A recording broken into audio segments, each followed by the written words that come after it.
Do you have a car kit that will help you if you get stranded in the winter?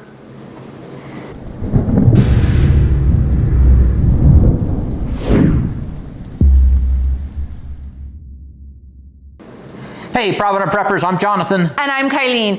And today we are going to show you exactly what we do to make sure that our survival kits that are in our car are ready to take care of us during the winter. Because winter around here is really the most dangerous time to get stranded because of the weather. It is just so cold. Now, we are a little bit late doing this, and we decided we were just going to start from scratch this year because you can see this tub that we used to have it in, it's cracked.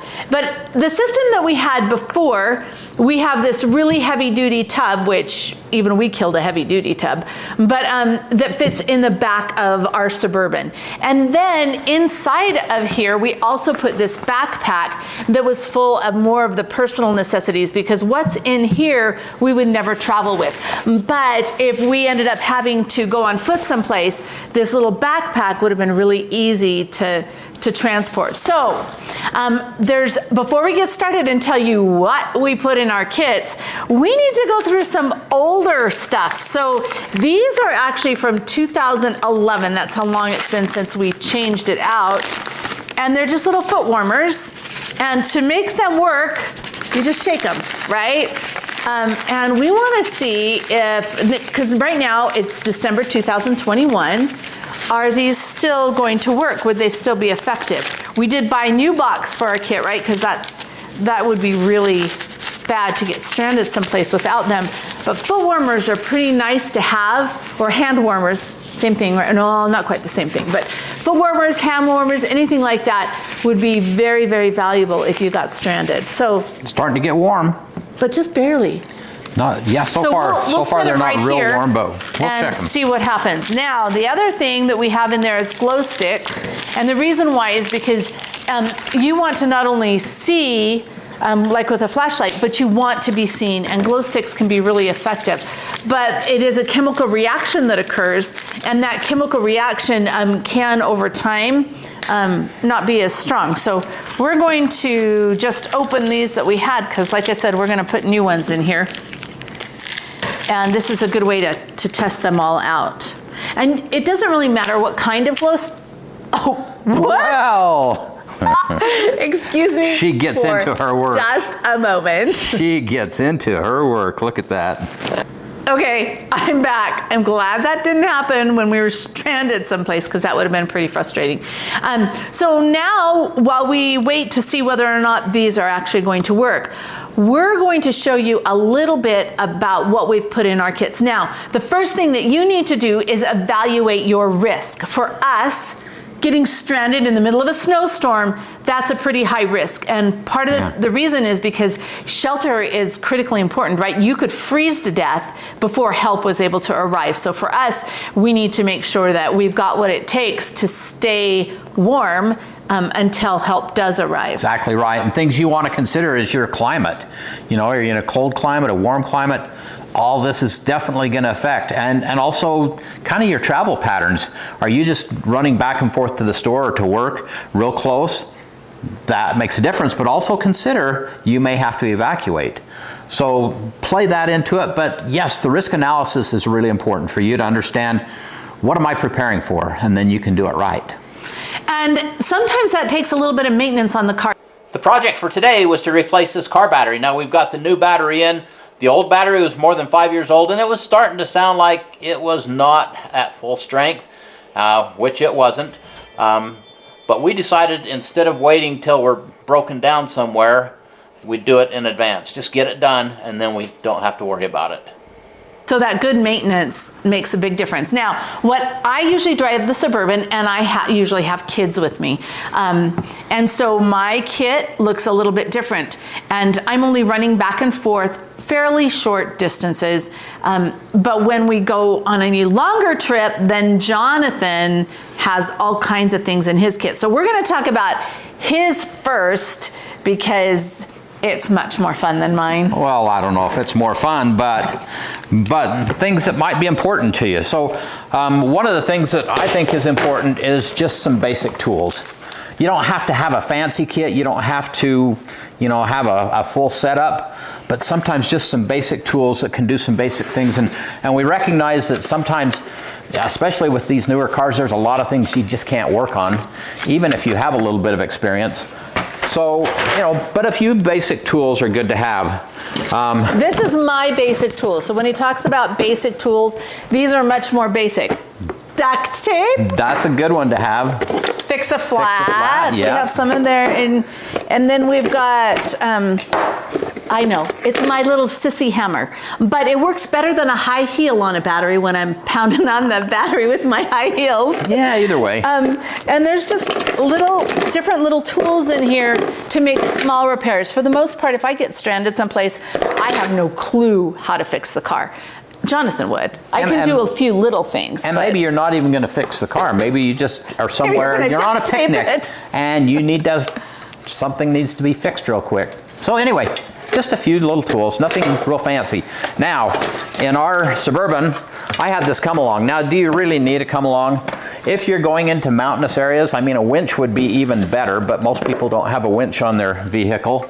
But this come along can help you if you're just sliding off the road. You can use it around a tree to maybe just help you get back on the road where you need to be. And it's a good Samaritan thing, right?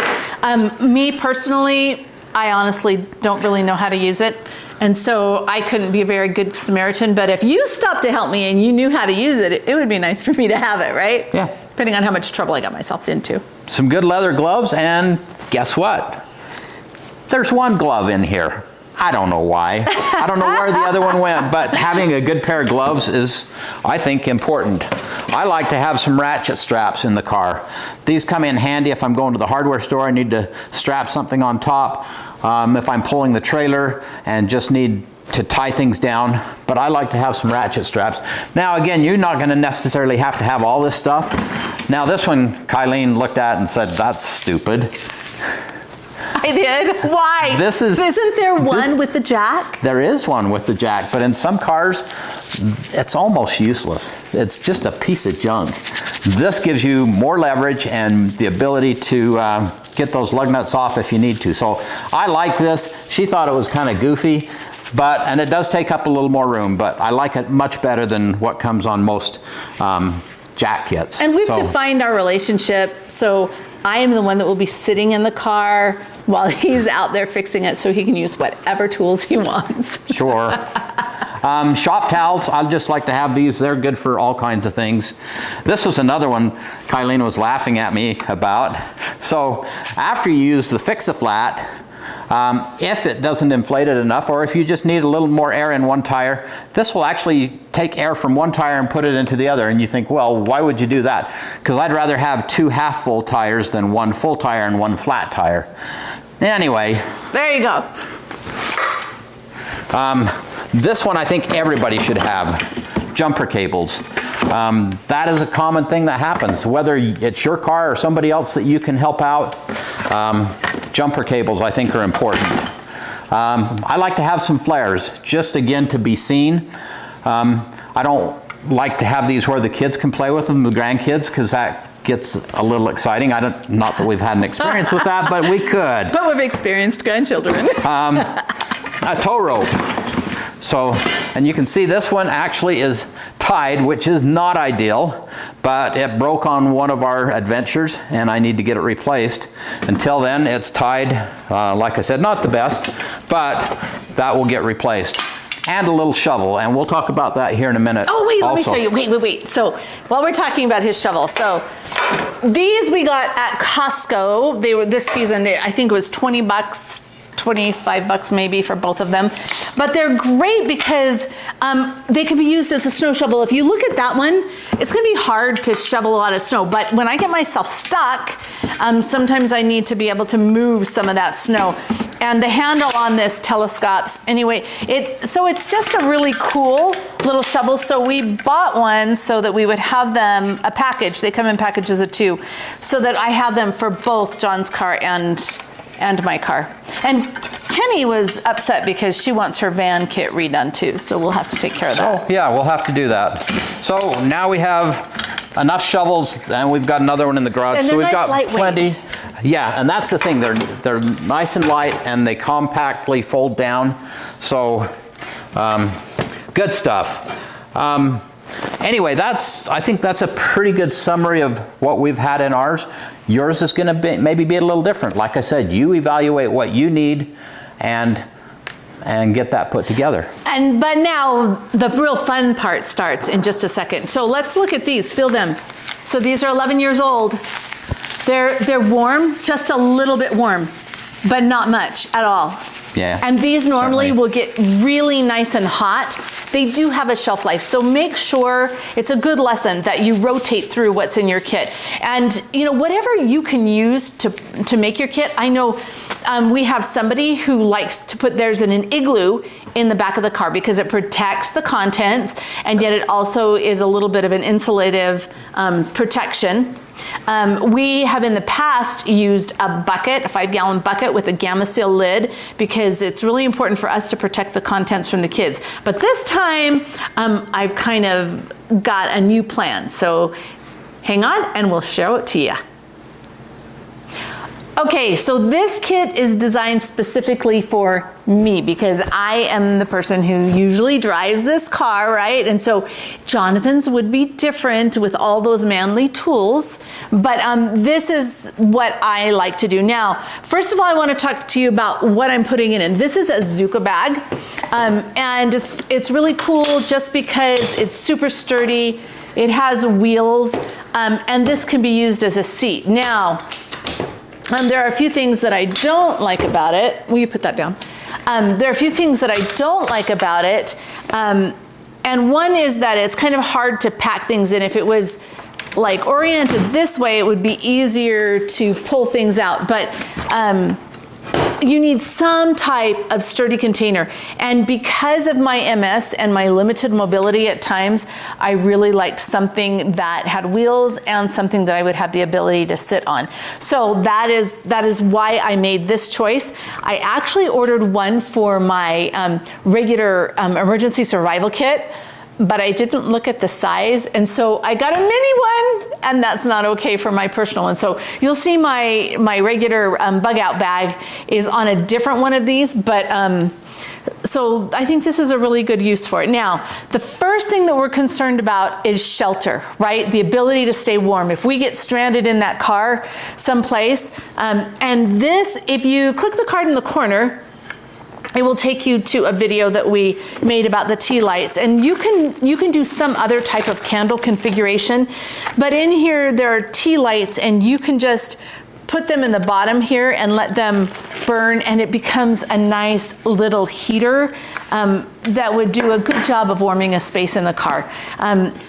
For us, we could never leave these in the car in the summer months because that wax would melt and make a huge mess. Yeah.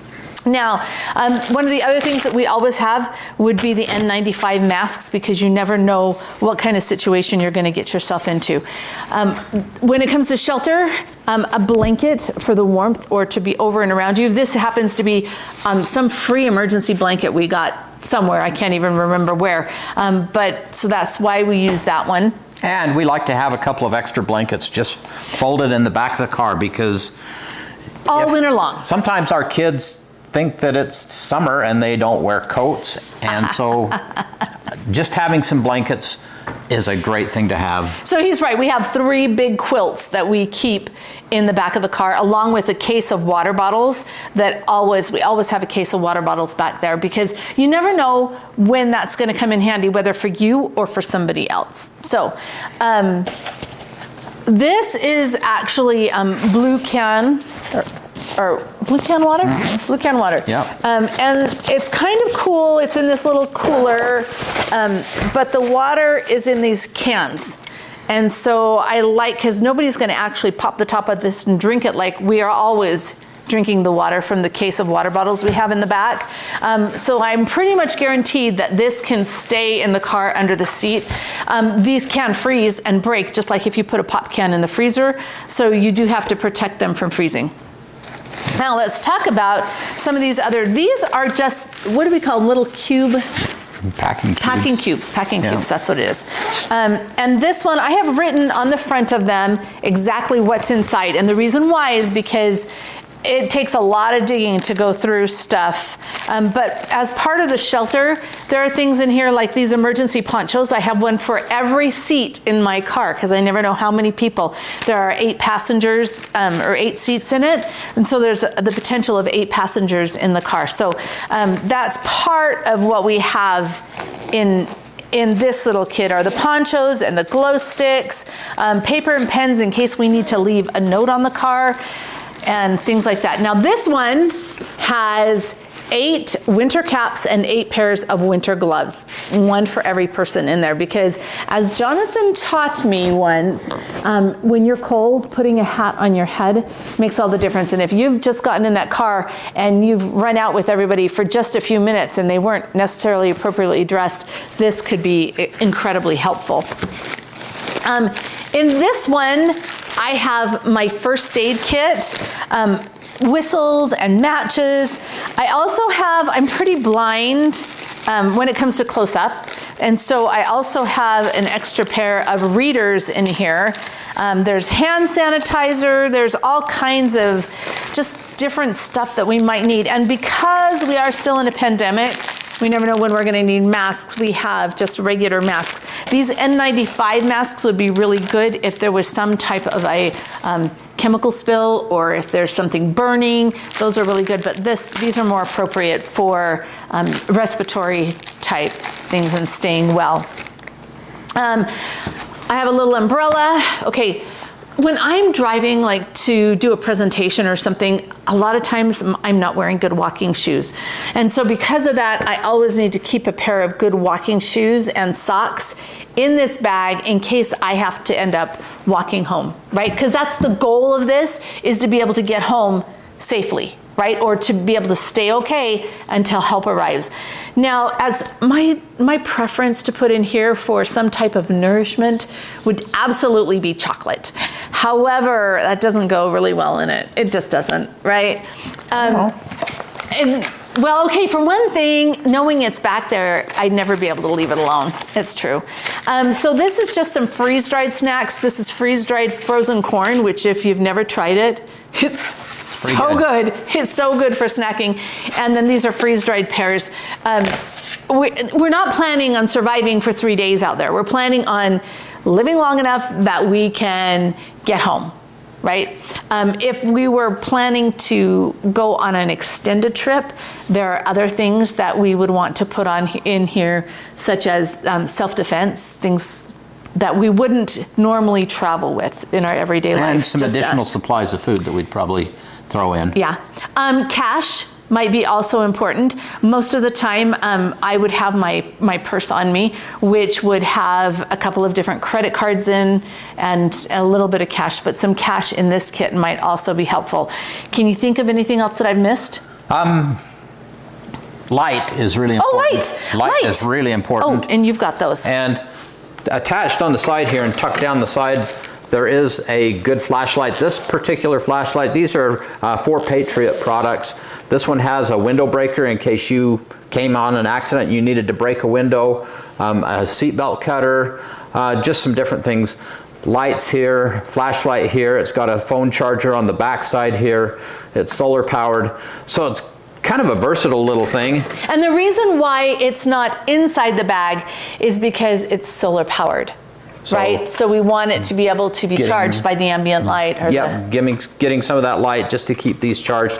This is a power bank, also for charging phones, and it does have a light on it. So both of these are just handy devices to have just in case. And that was another thing that we took out of our kit was a flashlight. The batteries were stored separately, but it was pretty old. And the important thing is, when you need this stuff, you don't need something that's old. You need something that's really going to work. And so make sure that we definitely replenish those supplies. Yeah, and then just like we said before, some basic tools. You decide how many tools you need, but having those tools, and again, we talked a little bit about Fix-A-Flat, but Another thing you might consider is the little compressors that you can plug into your 12-volt outlet in your car. Those are amazing. I would recommend having one of those in your car as well. Okay, the hand and foot warmers, they're ice cold now. So it's been maybe 30 minutes and they were just barely a little bit warm. And so 2011 to 2021, that's 10 years. Just a little too long. It's too long. It's too long. If you want to rely on them, you've got to make sure that you're replacing them. Our garbage can's right there, by the way. The glow sticks, they're just lighting up a little bit here on the end. And so they'd provide a little bit of light, but another thing that just, it's not good for long-term storage. You've got to rotate through your kits. In the trash. TP, toilet paper. We took the center out of a roll of toilet paper and it's right in here. It's actually been squished flat, right? But this is a roll of toilet paper. It fits just fine in a Ziploc bag. And that way, just in case you need to use facilities that don't exist, we got you covered. So now you're probably saying, how am I gonna fit all this in my car? Well, that's the beauty of it. It's your car, it's your kit. You do what you have. We have room available under seats. I've got a lot of room under the seats for tools and all kinds of things. If you don't have a lot of room, you're gonna have to slim it down a little bit.